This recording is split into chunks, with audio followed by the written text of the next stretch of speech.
É isso aí, ó. Estamos aqui de novo, então, agora, nessa nossa segunda temporada do Projeto Crescer.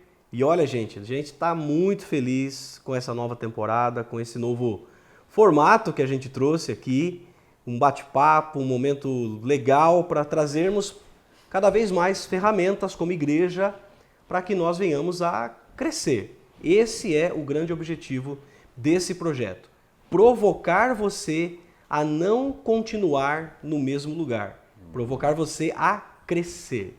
E hoje estou aqui com meu brother, meu amigo Edmilson, que participou com a gente na primeira temporada. Legal. E está de novo com a gente aqui para a gente fazer esse bate-papo aqui. Seja bem-vindo mais uma vez. Fala aí pra gente como é que foi participar da primeira temporada e expectativa agora para esse nosso bate-papo aqui.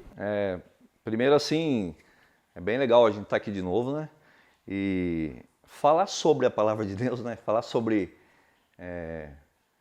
coisas que tem muito a ver com a nossa vida até a eternidade. Eu acho que assim que é bem gostoso, na verdade. Eu gosto muito disso, pessoalmente. E assim, foi bem legal também ter participado da primeira temporada do Projeto Crescer. Gostei bastante mesmo de ter participado e eu, como tudo que eu faço em relação à palavra de Deus, sempre dá um friozinho na barriga, como eu tô agora também, tá? E esse friozinho na barriga eu acho que tem a ver com temor, porque eu tenho assim bastante seriedade quando a gente vai falar a respeito desse tipo de assunto, porque o que a gente fala aqui pode moldar a cabeça de outras pessoas lá e eu não quero que nunca isso seja pro mal, mas que seja pro bem e para a honra e glória do Senhor. Exatamente. Interessante porque a gente vem, por exemplo, eu e o Edmilson, nós temos uma base muito parecida de igreja. Nós somos, inclusive, amigos de muito tempo mesmo, a gente praticamente cresceu juntos, e enfim. E nós nos conhecemos também, espiritualmente dizendo, na mesma igreja. E eu falava isso essa semana com algumas pessoas, sobre o quanto a igreja de antigamente se preocupava mais em estudar a palavra de Deus, em ler a palavra de Deus, em não simplesmente consumir e aceitar tudo que nos entregava, né? A gente tinha uma preocupação maior em, peraí, vamos ver, vamos cutucar, vamos ver, a palavra diz isso mesmo? E, cara, às vezes a gente fala isso em off, né? Sim. O quanto a gente sente falta disso, né, Edmilson? É muito interessante porque eu e minha esposa em casa a gente conversa bastante sobre exatamente isso.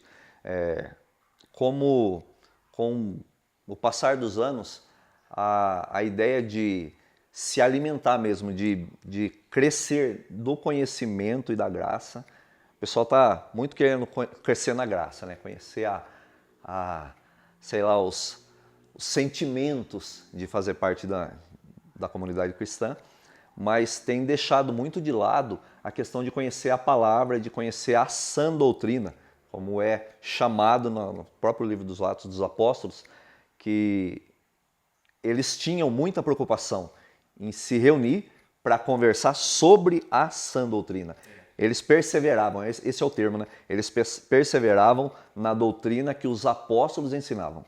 Então essa é a sã doutrina. A palavra não pode perder sua importância na igreja. O mais pura possível, né? Porque os apóstolos vivenciaram, construíram a história e estavam passando para eles, né? Sim. Ali no livro de Atos, tanto que o livro de Atos é a continuação da história do cristianismo. E há quem diga que nós estamos aqui para continuar essa história. Né? Atos 29. Nós temos assim... você citou agora há pouco, né, a respeito dos irmãos lá do começo, que eles faziam o quê? Eles iam para as escrituras para confirmar se aquilo que quem estava transmitindo realmente tinha a ver com aquilo que a palavra estava falando. Né? Atos 17 fala da igreja de Bereia, que a galera tinha um zelo mesmo. Inclusive, os apóstolos estavam ensinando e eles estavam falando, deixa eu ver se é verdade o que esses caras estão falando. Espera um pouquinho.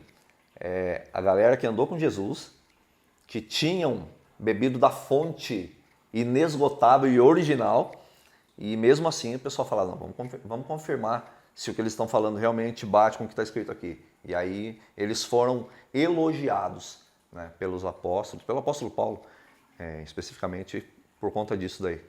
Exatamente.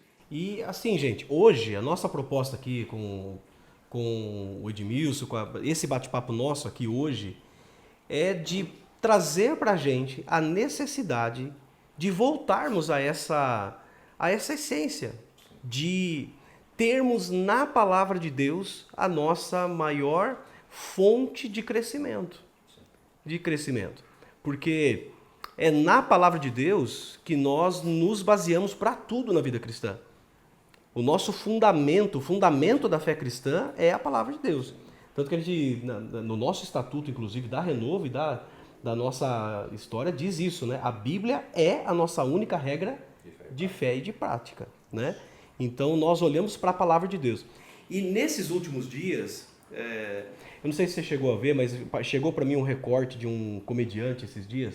O cara parece que nem crê em Deus, assim, o cara é meio ateu. E nesse recorte dele, ele falando assim, gente, tem gente que depois dos meus shows vai ler a Bíblia porque eu falo, você é crente? Eu sou cristão, tal, né? Não, enfim, e qual que é a base do que você crê? Não, um livro assim que a gente tem lá, a gente chama de Bíblia. Tá, então você deve ter lido, já conhecer tudo. Aí eles falam, não, a gente... e Senhor dos Anéis? Sei tudo. E fui, não sei o que lá, sei tudo. E da Bíblia? Não sei quem foi Paulo, não sei quem foi Davi, porque a gente quer hoje, ele fala isso lá, a gente quer hoje o filé mignon da Bíblia, mas aquilo que nos chama a responsabilidade, ao crescimento, à renúncia, isso está ficando de lado. Sim. Eu assim, sempre me deparei com algumas questões no meio cristão e eu acho isso muito interessante. Todo mundo conhece tudo de cultura pop.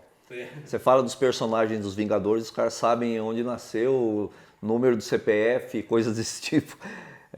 E quando você vai citar coisas bíblicas, vamos falar assim, personagens ou assuntos específicos, você percebe um analfabetismo.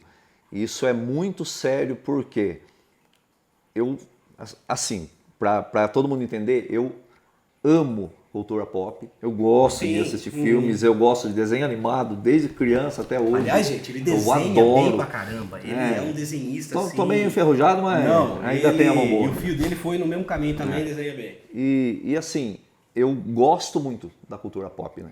E eu percebo o quê? Que as pessoas sabem tudo de Star Wars, sabem tudo de Homem-Aranha, de DC Comics, Marvel, e conhecem muito pouco sobre os heróis da fé, descritos lá no capítulo 11 dos Hebreus.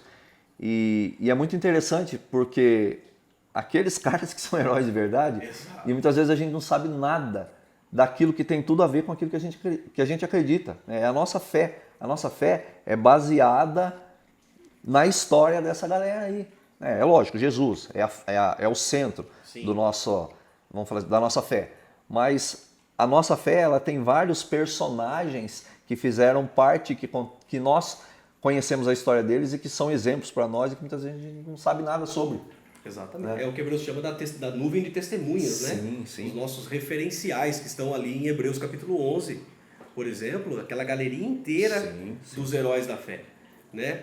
E, Edmilson, para a gente entrar aqui no que eu queria falar hoje, que é a importância, então, de preservar a fé verdadeira na palavra de Deus, a sã doutrina, como a gente costuma dizer, Paulo vai dizer na sua carta para Timóteo, 1 Timóteo 4, e a gente vai andar um pouquinho por aqui, ele fala o seguinte, nos últimos tempos, 1 Timóteo 4, nos últimos tempos, alguns apostatarão da fé, ouvindo espíritos enganadores e doutrinas de demônios.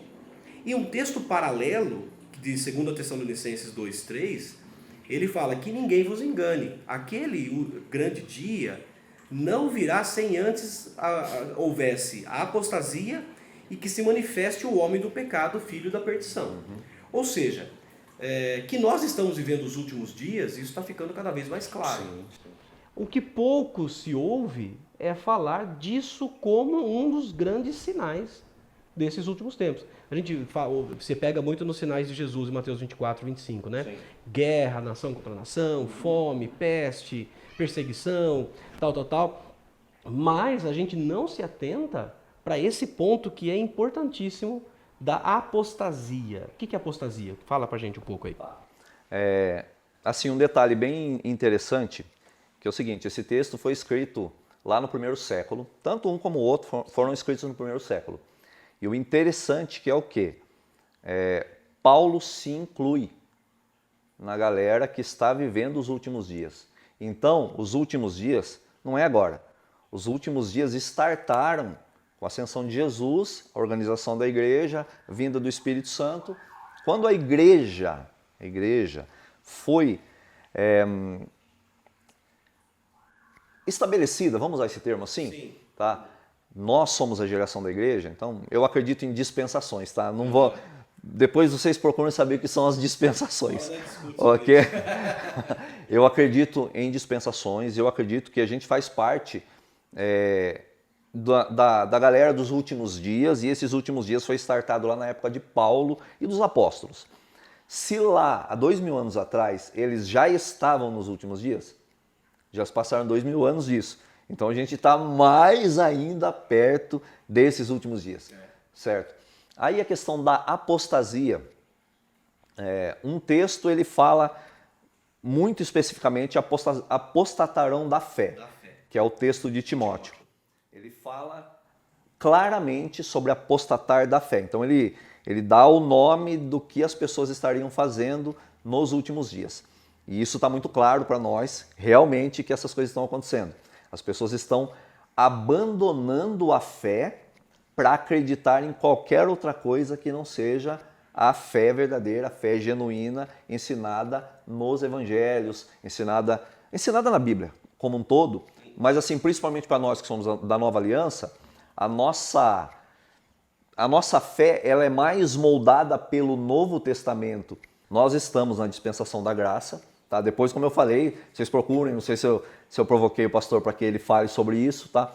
Algumas pessoas não acreditam dessa maneira, mas eu acredito assim. E nós estamos nesse momento em que a nossa fé ela é mais moldada pelas questões do Novo Testamento, não que o Antigo Testamento seja jogado fora, porque o Antigo Testamento era a Bíblia que Jesus lia. Né? Então Jesus lia uma Bíblia que depois não ia servir para nada? Não. E aí eu queria só fazer um paralelo com o estudo, que a Bíblia, quando ela começa a dizer a respeito de Jesus no capítulo 1 do Evangelho de João, fala que Jesus ele é a palavra. Então quando a gente fala da palavra de Deus, Jesus é a palavra. E quando a gente não dá valor, o devido valor realmente à palavra, na verdade a gente está deixando de dar valor ao próprio Senhor Jesus. Ele é o verbo que se fez carne, que habitou entre nós e vimos a sua glória. Sem ele, nada do que existe poderia existir, porque tudo foi criado por meio da palavra. Jesus é o verbo que se fez carne. Então, assim, e a apostasia, né, o abandonar isso, com certeza vai levar a gente para um monte de buraco, né? Até para os doutrinos de demônios. Né? Então, a palavra fala sobre os homens criando mestres, né, para si mesmo, e quando ouvirem essa doutrina, vão ter coceira, comichão, vão ter irritação nos ouvidos por conta da palavra. E a palavra nos confronta, né? Exatamente. É interessante porque, olha, o mesmo Paulo vai falar na segunda carta de Timóteo agora, que nesse tempo eles não vão suportar, não só vão abandonar, mas não vão suportar quando for pregada a sã doutrina. Ou seja, aqueles quando ouvirem a verdade pregada, qual que é a verdade, gente? Talvez você está ouvindo e fala assim, poxa, mas o que é essa sã doutrina? Gente, a gente não está criando a roda de novo aqui. A Bíblia é clara. A Bíblia é clara. Deus criou o homem caiu no pecado. Houve uma queda, que é o pecado. E já em Gênesis 3,15, que é um versículo-chave praticamente de todo o Velho Testamento, Deus ele já anuncia que ele não iria desistir do homem. Sim. Ele fala, não, o descendente da mulher vai esmagar o descendente da serpente, fazendo menção a Jesus e a Satanás. E que Jesus iria esmagar a cabeça da serpente, morrendo na cruz lá na frente para salvar a gente dos nossos pecados. Então houve o pecado nos separou de Deus. Sim. O Paulo fala em Romanos, todos pecaram e separados, destituídos estão da glória de Deus. Sim. E o dom disso, a recompensa, né, disso tudo é a morte. O salário do pecado é a morte, mas o dom gratuito de Deus é a vida eterna. Sim. Então, como que a gente restaura isso tudo? A sã doutrina vai dizer que o único caminho é Jesus Cristo. E o único caminho para perdão de pecados é arrependimento dos nossos pecados. Não há perdão de pecados só porque eu acho que Uma hora nós vai falar disso também, né? Da hipergraça e tal, esse movimento que diz que é o seguinte: você pode viver do jeito que você quiser, que Deus já derramou graça suficiente para você ser perdoado. É fato que a graça está sobre nós, como a gente falou aqui. Nós vivemos sim na era da graça de Deus. Com a morte de Jesus na cruz, a ira de Deus foi apaziguada. Isso é uma coisa que é importante nós lembrarmos disso, né? A ira do Senhor foi apaziguada com a morte e o sangue vertido do próprio Filho. Mas não tira de nós a responsabilidade de confessar os nossos pecados, de nos arrepender dos nossos pecados e crer somente em Jesus Cristo. Essa é a sã doutrina. E aí, junto com isso, vem esse assunto que a gente está falando dos últimos dias. A sã doutrina vai ser deixada de lado, e aqui, interessante quando Paulo vai dizer isso aqui, olha isso, virá o tempo em que não suportarão a sã doutrina, pelo contrário, se odiarão de mestre segundo as suas próprias cobiças, e como se sentindo coceira entre os ouvidos, quando ouvirem a verdade. Sim. E a verdade hoje está ofendendo. Sim. A verdade, na verdade, a verdade ofende mesmo. Por quê? Quando somos confrontados com a verdade ela não precisa expor para os outros, mas ela expõe para mim mesmo quem eu sou e quem Deus é. Porque se a verdade eu vou usar um termo assim, verdade objetiva. A palavra é a verdade objetiva e a galera hoje criou um monte de verdades relativas. Sim. Essa não é a minha verdade, essa é a sua verdade. Respeito a sua. Isso. Quando a gente não tem uma verdade objetiva e tudo pode ser visto como verdade, por exemplo, a palavra ela foi escrita com um objetivo específico para uma galera específica. Então vamos falar assim, cada texto bíblico, o pastor estava citando ontem as cartas às igrejas do Apocalipse. Elas foram escritas para igrejas reais, igrejas de verdade, que estavam lá geograficamente, porém aplicadas a todas as igrejas durante todo o decorrer da história. Da igreja de Cristo. Exatamente, exato.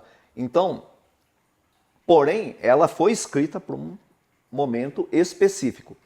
E quando eu jogo fora aquele ensinamento objetivo e só faço aplicação relativa ao meu tempo ou a qualquer outra coisa, isso tira um pouco do sentido real pelo qual ele foi escrito e a gente precisa se preocupar muito com isso. Por quê? Porque a partir daí começam a surgir um monte de heresias, um monte de inverdades usando a própria palavra. A galera fala, até na área da teologia, que a maioria das heresias e das seitas, elas são originárias da Bíblia. Elas usam a própria Bíblia como centro da sua linha de pensamento, porém com essa relativização. Então a gente não tem como relativizar. E quando a gente fala em relativizar, a Bíblia fala sobre arrependimento. Arrependimento do quê? Aí a gente ouve muito nos nossos dias, eu não me arrependo de nada. Eu só me arrependo do que eu não fiz. Então, a gente precisa parar para pensar se essas filosofias, por conta da relativização daquilo que é objetivo, não pode estar entrando com força nos nossos ouvidos, nos nossos corações e no nosso meio, no meio igreja. A igreja, ela anda na contramão mesmo, é contra a cultura. A cultura está indo para um lado, a igreja normalmente está indo ao contrário. O texto de Atos, quando fala que a igreja caiu na graça da comunidade, a galera olhava e falava, nossa, são diferentes esses caras aí. Não é porque eles não gostavam porque eles eram legaizinhos, é porque eles viam os sinais, a palavra fala que os sinais vão seguir aqueles que creem. E os sinais não são para nós que já cremos, os sinais são para os incrédulos. E enquanto a gente vive nessa relativização e a igreja e o mundo é igual, e a gente não pode, a gente é igreja, mas a gente não pode ser muito parecido com a igreja. Opa, peraí, esquisito isso, né? E nos nossos dias isso é uma realidade muito forte. Da galera que lidera uma igreja, mas que a igreja não pode ter cara de igreja. Porque eu não quero ofender aquele cara lá que um dia se deparou com a igreja que mostrou para ele a sã doutrina, e a sã doutrina confrontou o pecado que fazia parte da vida dele, da vida de todos nós, né? A gente é pecador, se não fosse pela misericórdia de Jesus, a gente estava no mato, mas graças a Deus que nos dá a vitória em Cristo Jesus. Então ele veio para nos salvar.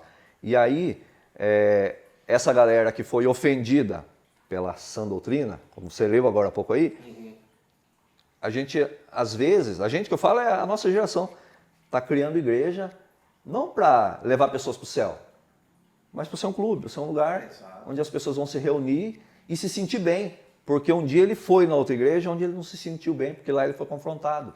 Acho que a gente precisa avaliar, não ser truculento com as pessoas, não é isso. De jeito nenhum. A verdade não pode ser usada como uma marreta na cabeça de ninguém. Exatamente. Você vai matar a pessoa e não salva ela. Mas a verdade, ela nos confronta e ela nos leva, vamos ser sinceros, para perto de Jesus. A palavra fala que a verdade nos liberta. Né? Exatamente. Eu vi, por exemplo, não vamos citar nomes, obviamente, mas igrejas nesses últimos anos,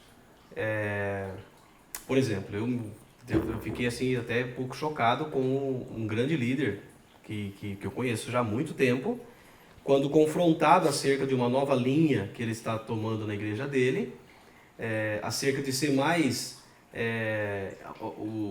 a ideia dele é de ser mais inclusivo, de ser aberto, de aceitar todo mundo.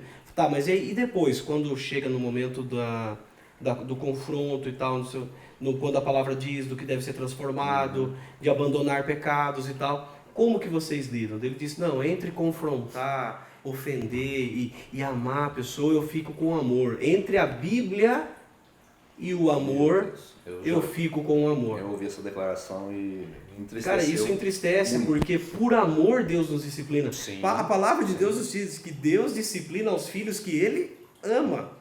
Que Ele ama. E eu já fui disciplinado algumas vezes por Jeová. E olha, tomar a chicotada do pai não é fácil, mas eu sei que é por amor. Sim, sem dúvida. Então esse amor que dizem que aceita tudo e não precisa confrontar e abandonar pecados, mudar de vida, é falso. Sim. A gente pode pensar o seguinte, a igreja, ela pode até ser inclusiva, tá? Não que eu concorde com isso. Não. Ela tem que aceitar. Ela isso, aberta a todos, exato, obviamente. isso é verdade. Venham como está. Só tem um detalhe que eu gosto de pensar muito, o céu não é inclusivo. O céu é exclusivo, só vai para o céu quem receber Jesus como Senhor e Salvador.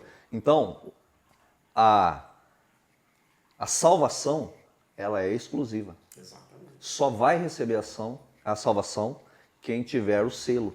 E quem é o selo? É o Espírito Santo, que a gente recebe no ato da nossa conversão a Jesus Cristo. A marca da... Ah, mas o cara é bonzinho. Aí a gente vai lá em Efésios, no capítulo 2, versículo 8, 9, que fala o seguinte: vocês são salvos pela graça. E isso não vem de vocês. Vocês não têm mérito nenhum. Pois é. Não vem das obras que vocês realizam. Porque se fosse pelas nossas obras, eu estava no mato porque não dá tempo da gente fazer obra nenhuma, mas tem uma galera que faz muitas obras. E as obras não vêm das nossas obras para que a gente não fique se achando, para que a gente não se glorie.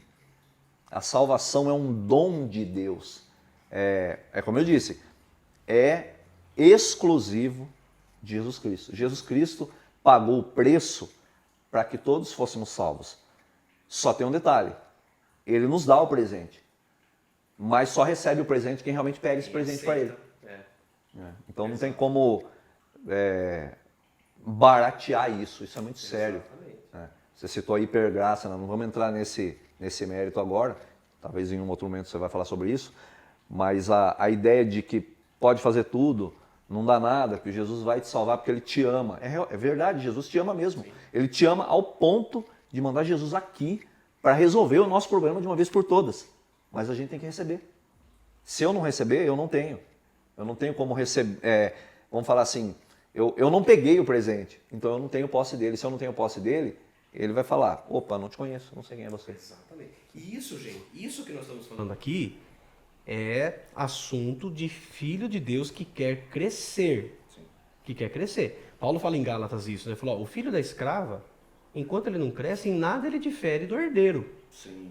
Mas quando cresce e chega a idade, aí tem diferença, porque um vai herdar aquilo que é dele por direito. Ou seja, nós vamos herdar aquilo que Cristo fez por nós por direito, mas no momento em que nós chegarmos à compreensão disso, dessa essência, dessa verdade que nós temos como marca da nossa igreja desde o início, não negociarmos. E eu sei que esses últimos dias a pressão vai aumentar. Sim, com certeza. Né? A perseguição, inclusive, já tem aumentado. Tem alguns países que nem tem se falado muito, nós temos que orar pelos países em que a igreja tem sido perseguida. Milhares de cristãos têm sido mortos por não negarem a Jesus Cristo. Há poucos dias atrás, o pessoal de uma outra linha de fé aí entrou em uma igreja e tinham 70 pessoas se reunindo lá e todos eles foram decapitados. Vamos falar assim, 70 irmãos nossos em Cristo foram decapitados. Muito interessante que eu vou falar algo que não é muito, não é muito legal de se falar, mas é bíblico. Deus, ele não tem prazer na morte do incrédulo, mas quando nós, servos do Senhor, morremos, ele sente prazer nisso. Vou explicar. Ele não quer dizer que ele gosta que a gente morra, porque a morte física é separação. Separação é o salário do pecado original. Ok? Então a gente não ia morrer, a gente não foi criado para morrer, a gente foi criado para ser eterno. Porém, por conta do primeiro Adão ter permitido que o pecado entrasse na terra, Jesus, o segundo Adão, veio para de uma vez por todas extirpar o pecado que em um dia, hoje nós somos livres do poder do pecado, nós somos livres da influência do pecado, da condenação que o pecado pode causar a nós, mas nós ainda não estamos livres da presença do pecado. Mas um dia nós vamos ser livres da presença do pecado. E quando isso acontecer, imagina só que leveza de vida, né? Porque, poxa, imagina você, talvez você como um bebê recém-nascido, sem o peso do pecado, sem a carga do pecado na nossa vida. É isso que Paulo fala, que nem olhos viram, nem ouvidos ouviram, nem jamais penetrou em coração humano que Deus tem preparado para aqueles que o amam. Glória a Deus. Gente, acho que olha, tem tanta coisa para a gente falar e Sim. creio que essa temporada vai se esticar e a gente espera que isso possa ter provocado em você essa necessidade de você não negociar as verdades da palavra de Deus. Ah, mas o mundo disso, relativo a isso, que não sei o que... Não. Se a Bíblia diz que é. Exatamente. A Bíblia é a nossa única regra de fé e prática e nós não podemos e não vamos negociar as verdades da palavra de Deus. Amém? Obrigado, mano. Que Deus abençoe por estar junto aí com a gente mais uma vez nessa temporada, né? E não esquece de deixar o seu joinha aqui, se inscrever no nosso canal. Se você ainda não viu lá a primeira temporada, corre lá ver, porque as primeiras aulas lá, que tá muito, muito legal. Até mais, espero você na próxima aula. Deus abençoe. Abração, tchau.